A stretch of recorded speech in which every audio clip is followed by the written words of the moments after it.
Hey everyone, welcome to Sidetrack Adventures. This is Steve. We've covered some strange pieces of forgotten history on this channel before, but today's story may just be the strangest. Right now, I'm at the San Pasqual battlefield, and while this story begins at the Battle of San Pasqual during the Mexican-American War, trust me when I say, as interesting as that is, it is probably the least interesting part of this story. Today, we're going to be taking a look at the strange fate of the battle's first casualty, Captain Abraham Johnston. We are starting out today in the San Pasqual Valley, just east of Escondido, California. Aside from this small section, most of the battlefield park is closed.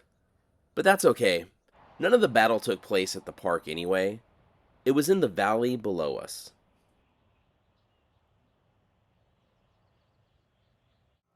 After the Mexican-American War broke out in early 1846, General Stephen Watts Kearny was ordered to move his forces southwest from Fort Leavenworth, Kansas, and secure the Mexican territories of New Mexico and Alta California.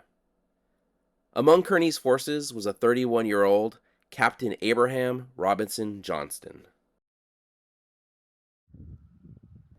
Captain Johnston, who was born in Ohio in 1815, had served a number of positions in the Army, including on the frontier in the Iowa Territory. After claiming the New Mexico Territory for the United States in August 1846, Kearny's forces began marching towards California. Johnston was appointed Kearny's aide-de-camp, or second in command. General Kearny's forces reached Warner's Ranch, about 20 miles to the east of here, on December 2, 1846, after completing a 2,000-mile march, the longest in the Army's history. I should mention, by this point his force only consisted of about 100 men, after he sent most of his men back to New Mexico, after receiving an incorrect report that California had already been taken. During the march, Captain Johnston kept a diary of the journey, where he wrote about his hopes of seeing the Pacific Ocean. On December 4th, while marching towards San Pasqual, Kearny's forces learned of a force of about 80 Californio Lancers nearby. Californios were landowners loyal to Mexico. The next day, the Americans sent a scouting party to confirm the presence of enemy forces. And while they were able to get confirmation, they also alerted the Mexicans to their presence, costing the Americans the element of surprise. Before dawn on December 6, 1846, the American force of about 160 men began a 7-mile march towards San Pasqual. When the Army reached the valley floor here, Kearny issued the order to trot. Although they were still about 3/4 of a mile from the Mexican encampment, Captain Johnston, who had been selected to lead the mounted column's forward edge, came across 2 Californio sentries. Likely fearing that if they made it back to enemy lines, the Americans would lose the element of surprise, Johnston extended his saber, yelled "Charge!" and took off at a gallop, and became the first American soldier to reach the Mexican forces, where he promptly took a bullet right between the eyes, also becoming the first casualty of the Battle of San Pasqual. As the highest-ranking soldier killed in the battle, his name appears first on this monument for the battle's dead, though even General Kearny had been severely wounded in the battle. Despite being outnumbered, the Mexican forces held the Americans off and forced them to retreat.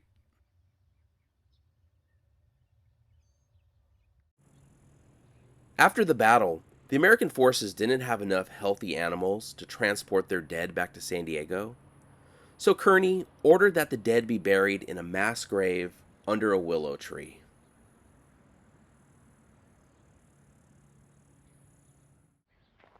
"16 months later, the remains of all the dead were dug up and reinterred in San Diego. For years after the battle, Captain Johnston's father had sought to have his son's remains returned so he could be buried near his home in Piqua, Ohio. Eventually, the request had made it all the way to the Adjutant General of the United States Army, and the process began of returning Captain Johnston home.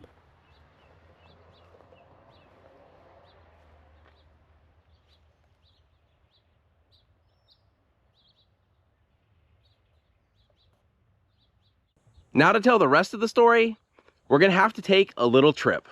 Well, actually a long trip.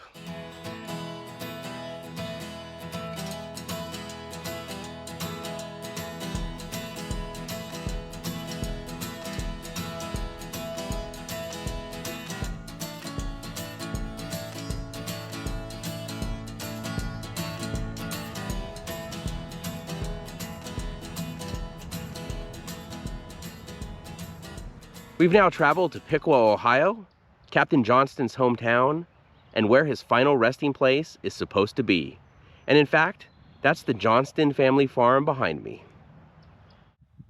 This farm belonged to John Johnston, who was appointed to be an Indian agent by Thomas Jefferson in 1802, and was sent to Fort Wayne in what was then Indian Territory and is now Indiana.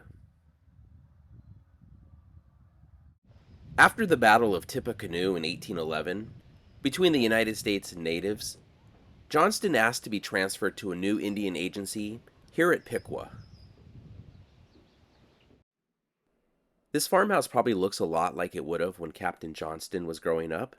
It was built in 1815, the same year he was born.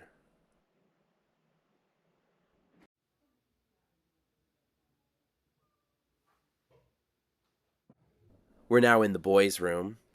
In total, John Johnston had 15 children, though it's speculated that Captain Abraham Robinson Johnston, who everyone just called Robinson, was his favorite. And you can see here his West Point uniform. Captain Robinson went to West Point in 1830 at only 15 years of age, though he did have to repeat his freshman year, graduating in 1835. Below the farmhouse is this spring house. This is actually a few years older than the farmhouse, so this would have been here when Captain Johnston was growing up as well. It's pretty amazing to visit a place that if you were to go back in time and grab somebody from 180 years ago and bring them to today, they would still recognize it. Though they'd probably be pretty confused by the parking lot. If you ever find yourself near Piqua, the Johnston farm is definitely worth a stop. The docents here are extremely knowledgeable and do a great job, and you really get an idea of what life was like on what was then the frontier in the early 1800s. Right now we're heading to the other side of the farm. There's something I wanted to see just past this barn, but apparently the inner part of this barn was built in 1808. Here's the inner part of the barn, complete with a couple of adorable kittens. Those kittens are apparently going to help keep the mice away when they get older. But this structure is nearly 220 years old.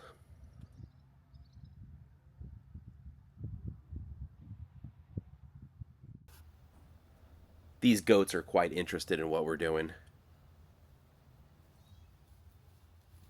I think they got less interested once they realized we don't have food for them.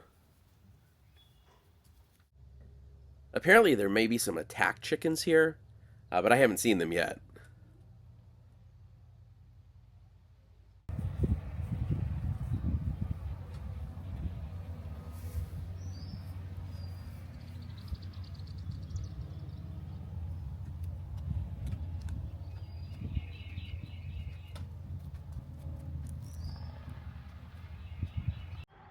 The reason I wanted to come down to this side of the farm is because behind the barn here is an Adena burial mound. The Adena culture was here from about 2,500 to 2,000 years ago.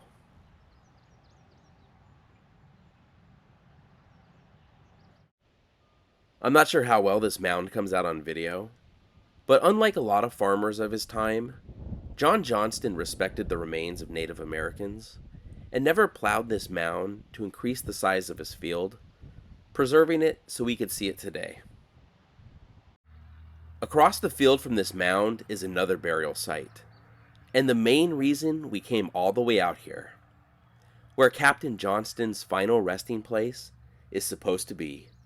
So let's head there now.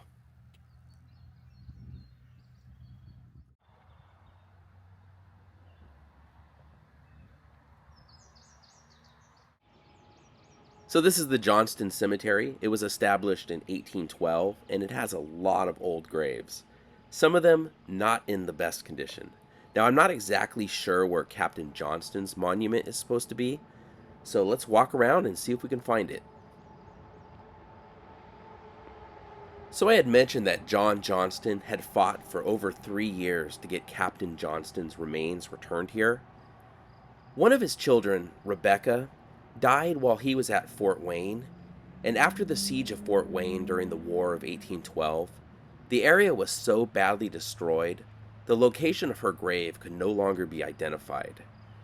One of the great regrets of his life was that he couldn't have all his family together, even in death, which is likely why he fought so hard to bring Captain Johnston home. I know what the monument looks like, and I believe it's right in front of us, but as you can see, some of these tombstones are unreadable or knocked over, so hopefully we're heading the right direction. It wasn't until months after the Battle of San Pasqual that John Johnston learned that his son was killed. So John Johnston fought and fought for 3 years to bring his son's remains home, and finally, in early 1852, they were returned.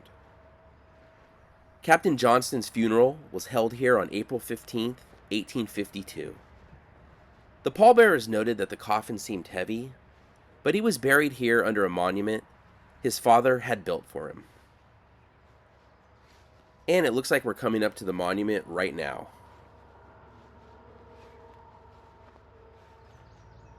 This is the monument for, and supposed to be the final resting place of Captain Abraham Robinson Johnston.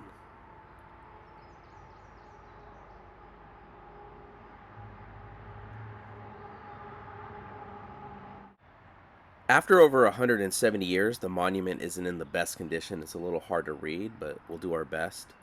Captain Abraham Robinson Johnston, something U.S. Dragoons, son of John and Rachel Johnston, born 1815, fell December 6, 1846, the Battle of San Pasqual, California. It may have said something below that, but it's not legible now if so.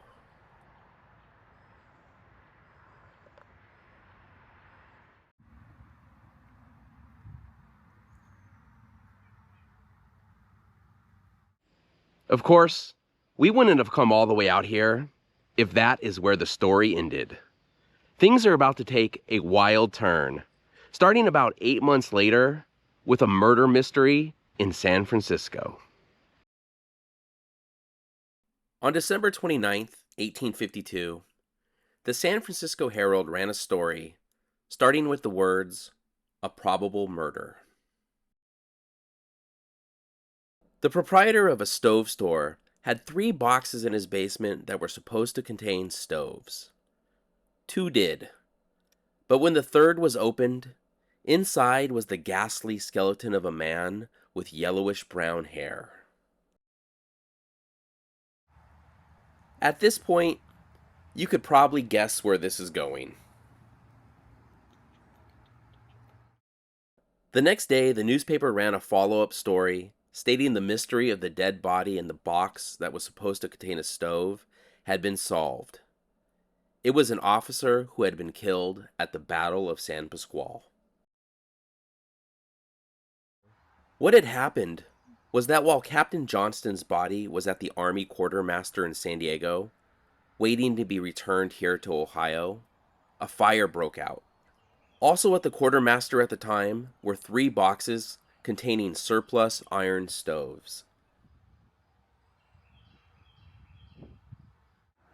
With the boxes damaged from the fire, the box containing Captain Johnston got mixed up with one of the stoves. So if Captain Johnston was in San Francisco, that means buried here, under this monument, was a surplus Army stove.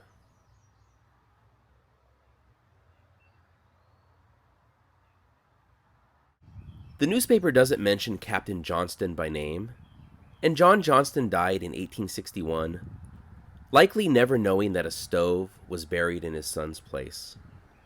John Johnston is buried here, just a few feet away.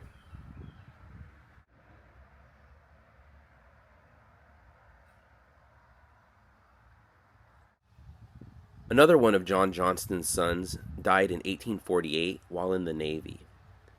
John Johnston outlived quite a few of his 15 children.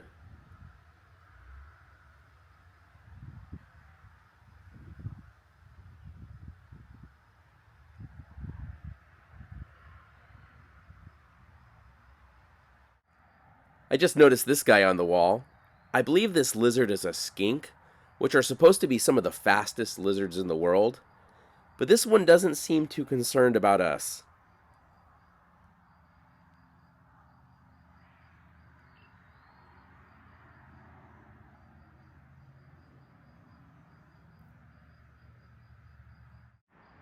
In the 1970s, the Piqua Historical Society had the Power and Light Company run a metal detector used to locate underground pipes over the grave.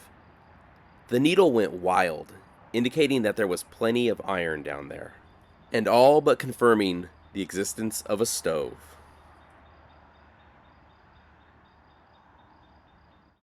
If a cast iron stove is buried here, then what happened to Captain Johnston's body?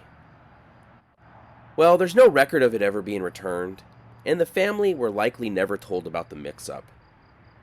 Most likely what happened is the Army had him buried in an unmarked grave at the Presidio in San Francisco. I just can't help but think that some future archaeologist is going to dig this up and be very confused to why there's a stove here.